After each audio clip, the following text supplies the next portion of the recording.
At the beginning, he had only 2 or 3 followers. After 10 days, the number of people became thousands and thousands. They were coming and joining with him. The people, the Taliban choosing him because he was a trustful person.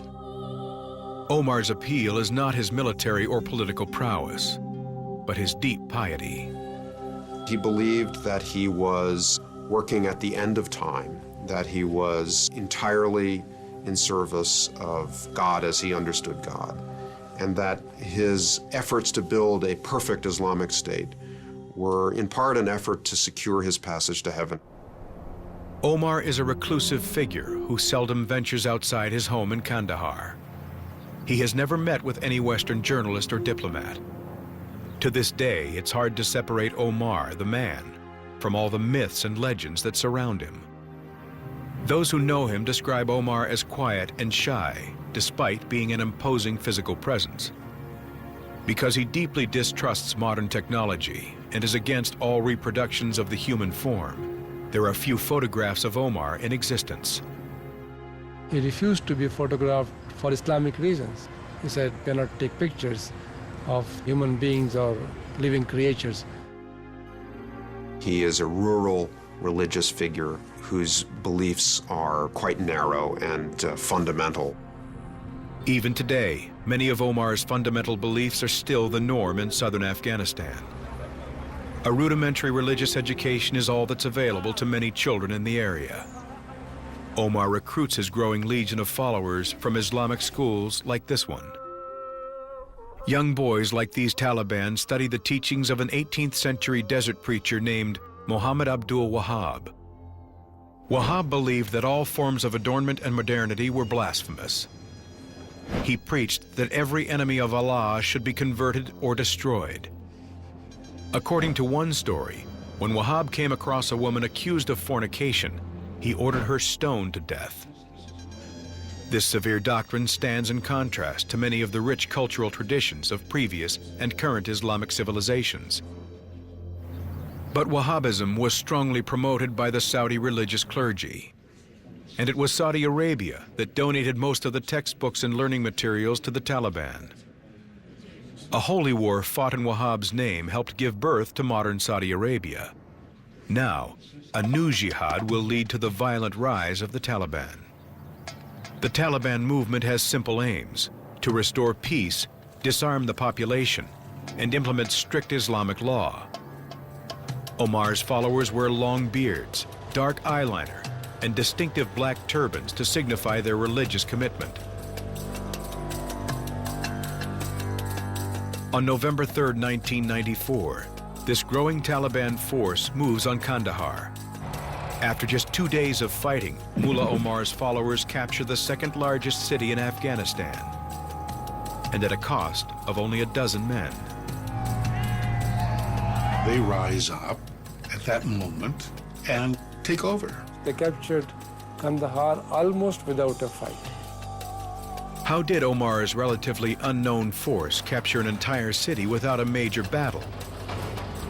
Rumors circulate that the Pakistani Intelligence Service, or ISI, has bribed the local commander in Kandahar to surrender. After Pakistani Interior Minister Nazirullah Babar calls the Taliban "our boys," suspicion grows that Omar's troops are backed by Pakistan. But 2 former ISI leaders deny the charges. The Interior Minister started saying, these are my boys and all that, but the reality is, no, not at all. It's wrong to say that Pakistan created Taliban. Absolutely not. The Taliban is a phenomenon by itself, you can say peculiar to upon society. Other observers say that even if the ISI didn't create the Taliban, Pakistan was instrumental in Omar's rise. And I don't think Pakistan had a role in trying to raise the Taliban army initially. When Pakistan came to realize that Taliban are a growing force, they offered them food and fuel and supplies. The ISI helps Mullah Omar's troops repair huge stockpiles of sophisticated Soviet weaponry left behind in the haste of the Red Army's retreat. In Kandahar, the Taliban captured dozens of tanks, stores of weapons, helicopters, and MiG fighter jets. Omar's heavily armed troops now look to conquer more territory. In the next 3 months, the Taliban seize power in 12 of Afghanistan's 31 provinces.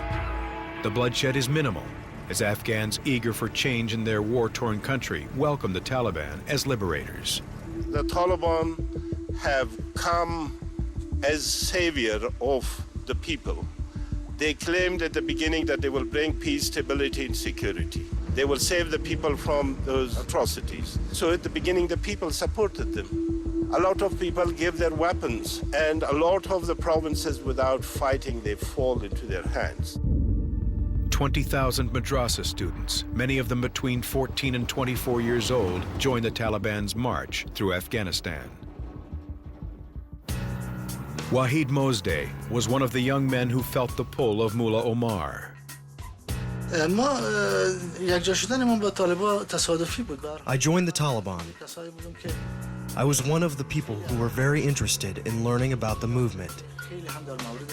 It was really secretive at that time. Mysteries continued to surround the Taliban, Mullah Omar, and Pakistan's role in the rise of the movement. But the Taliban's ambitions are right out in the open. After sweeping through the south, Omar's followers set their sights on Kabul. Just outside the capital city, the Taliban overrun the headquarters of Gulbuddin Hekmatyar, one of the two feuding Mujahideen commanders controlling the area.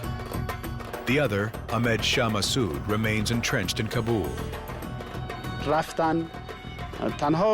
Ahmed Shah Massoud's front blocked the Taliban from getting the entire Afghanistan. Ahmed Shah Massoud will become Mullah Omar's arch-nemesis. Massoud is one of the most legendary fighters in Afghan history. He is the son of a colonel in King Zahir Shah's army. Like most Afghans, Massoud was raised as a devout Muslim, but he also grew up with a rare exposure to Western languages and literature. During the war with the Soviet Union, Massoud commanded a small force protecting his birthplace, the Panjshir Valley. His use of innovative guerrilla tactics helped the Afghans win countless battles against better trained, better armed Soviet troops. Even today, Massoud is still known here by his nickname, the Lion of the Panjshir. But Massoud isn't a hero to all Afghans. When the Soviet war ended, he was one of the Mujahideen leaders who helped plunge the country into civil war. Many Afghans, especially in the south, prefer Mullah Omar and the Taliban. But in 1995, Massoud still has strong support in Kabul, the longtime seat of power in Afghanistan. When he sees that the Taliban are determined to capture the capital city, Massoud decides to strike first. His experienced fighters hit the Taliban with a devastating attack.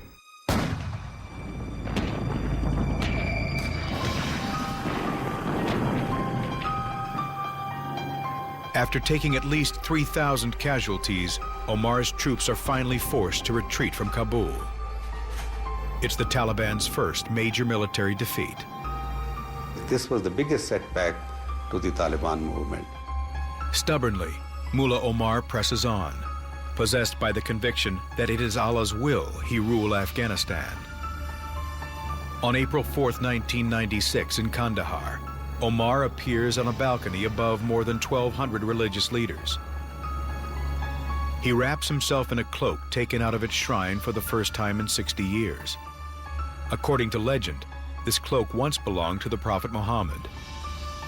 The cloak confers upon its wearer a ranking in Islam nearly second to the Prophet himself, Amir ul-Momineen, commander of the faithful.